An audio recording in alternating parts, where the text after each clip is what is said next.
Bonjour à tous, donc on continue cette série de vidéos sur les interfaces numériques avec la 4e leçon. Donc là on va s'attarder un petit peu sur les généralités sur les liaisons. Donc pour rappel, les liaisons, c'est ce qui se situe entre l'interface et l'unité de liaison du périphérique.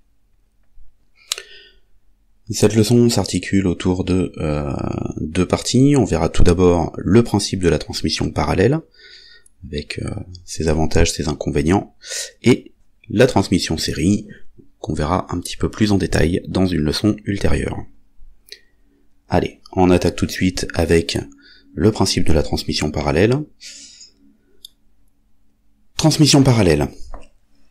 Ce qu'on peut observer déjà sur une interface typée parallèle, c'est que la liaison entre le microprocesseur et l'interface parallèle se fait, elle, en parallèle, via les bus. Donc bus de données, bus de commande, et bus d'adresse.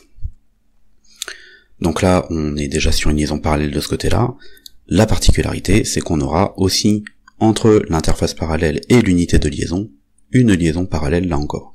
Alors ce type de liaison, on en trouve quasiment plus en périphérique réellement externe, vous en trouvez encore un petit peu à l'intérieur des ordis.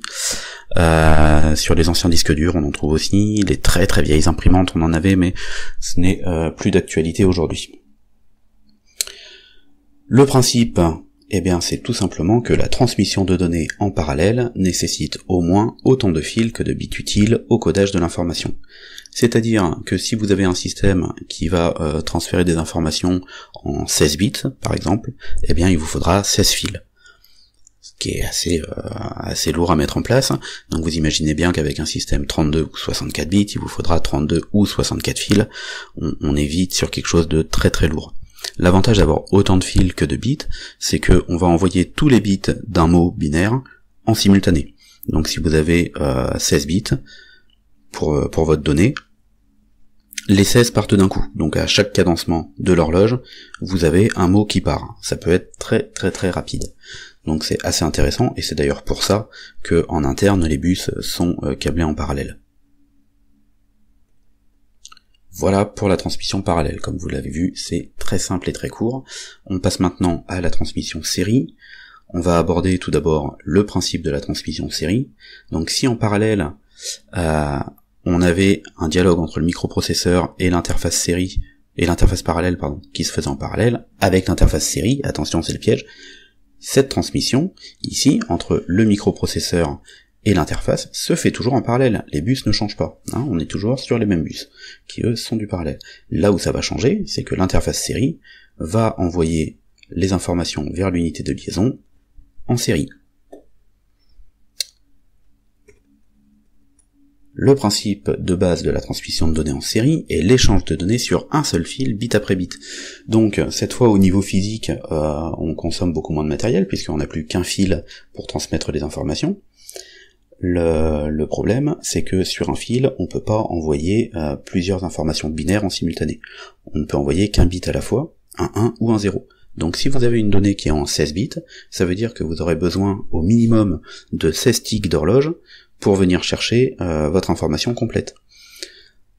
Donc ce qui peut ralentir énormément la transmission, surtout si on part sur des transmissions qui vont partir en 24, 32 ou 64 bits, on est sur quelque chose de beaucoup plus lourd, beaucoup plus long. Heureusement, avec les technologies actuelles, on arrive à des cadencements suffisants pour obtenir des débits qui nous permettent une utilisation tout à fait fluide. C'est d'ailleurs pour ça que les interfaces série ont majoritairement remplacé les interfaces parallèles, puisque maintenant on arrive sur des débits suffisants en série pour être utile, tout en économisant physiquement sur le câblage notamment. Deuxième point sur la transmission série, on va voir cette fois les différents modes d'exploitation. Qu'est-ce qu'on entend par mode d'exploitation? Ça va être la façon dont ce fil de transmission de données va être utilisé entre l'interface et l'unité de liaison. Puisque comme on n'a qu'un fil, on va pas pouvoir faire tout ce qu'on veut. Le premier mode d'exploitation qu'on verra, on va le voir juste après.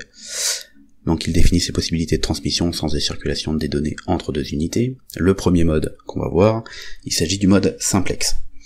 Le mode simplex, ça veut pas dire qu'il est plus facile, c'est tout simplement qu'entre l'interface et l'unité de liaison, les données ne circulent que dans un sens.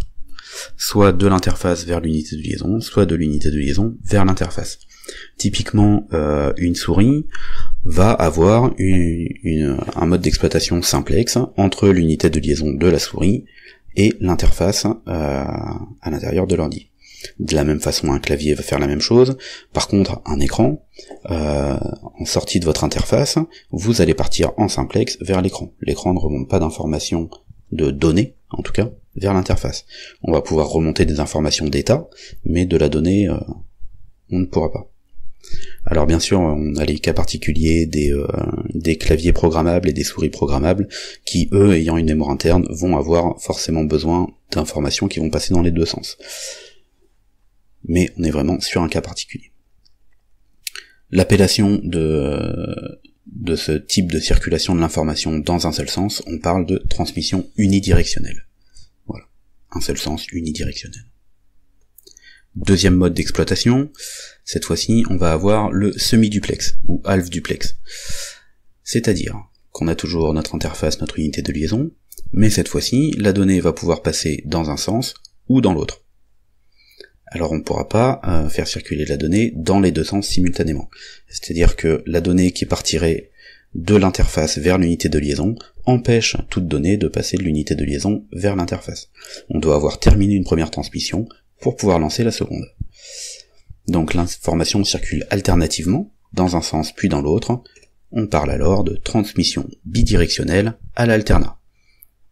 Alternativement à l'alternat, c'est assez simple. En exemple, ici, vous pourriez avoir, par exemple, les talkie-walkie ou les radios de type CB. Hein. C'est-à-dire que quand vous êtes en train de parler, vous ne pouvez pas entendre la personne qui vous parle en face. On est obligé de parler, donc vous voyez bien que ça demande la mise en place de certains protocoles pour ne pas perdre de données. Et enfin, le troisième, le mode duplex, full duplex. Là, on est sur un fonctionnement plus proche de ce qu'on peut voir en téléphonie, si on devait faire une autre analogie en termes de communication, puisque cette fois-ci, entre l'interface et l'unité de liaison, la donnée peut circuler dans les deux sens simultanément. Donc on se doute bien qu'il va nous falloir un fil dans un sens et un fil dans l'autre. Mais l'interface est capable d'envoyer et de recevoir en simultané, et l'unité de liaison, elle aussi. Dans ce cas-là, on parle, puisque l'information circule dans les deux sens en même temps, de transmission bidirectionnelle simultanée. Voilà, ces modes d'exploitation sont des termes génériques qui nous permettent de mieux définir la façon dont va fonctionner une interface série, et sont à retenir, ils sont toujours d'actualité. Comme vous l'avez vu, cette leçon est très courte, néanmoins il ne faut pas en perdre les données, puisqu'elle donne les principes fondamentaux de la transmission parallèle et de la transmission série. Si vous avez des questions, bien évidemment, vous pouvez toujours les poser soit sur le chat qui vous est dédié, soit nous rejoindre sur Discord, et je vous dis à très bientôt pour la vidéo suivante.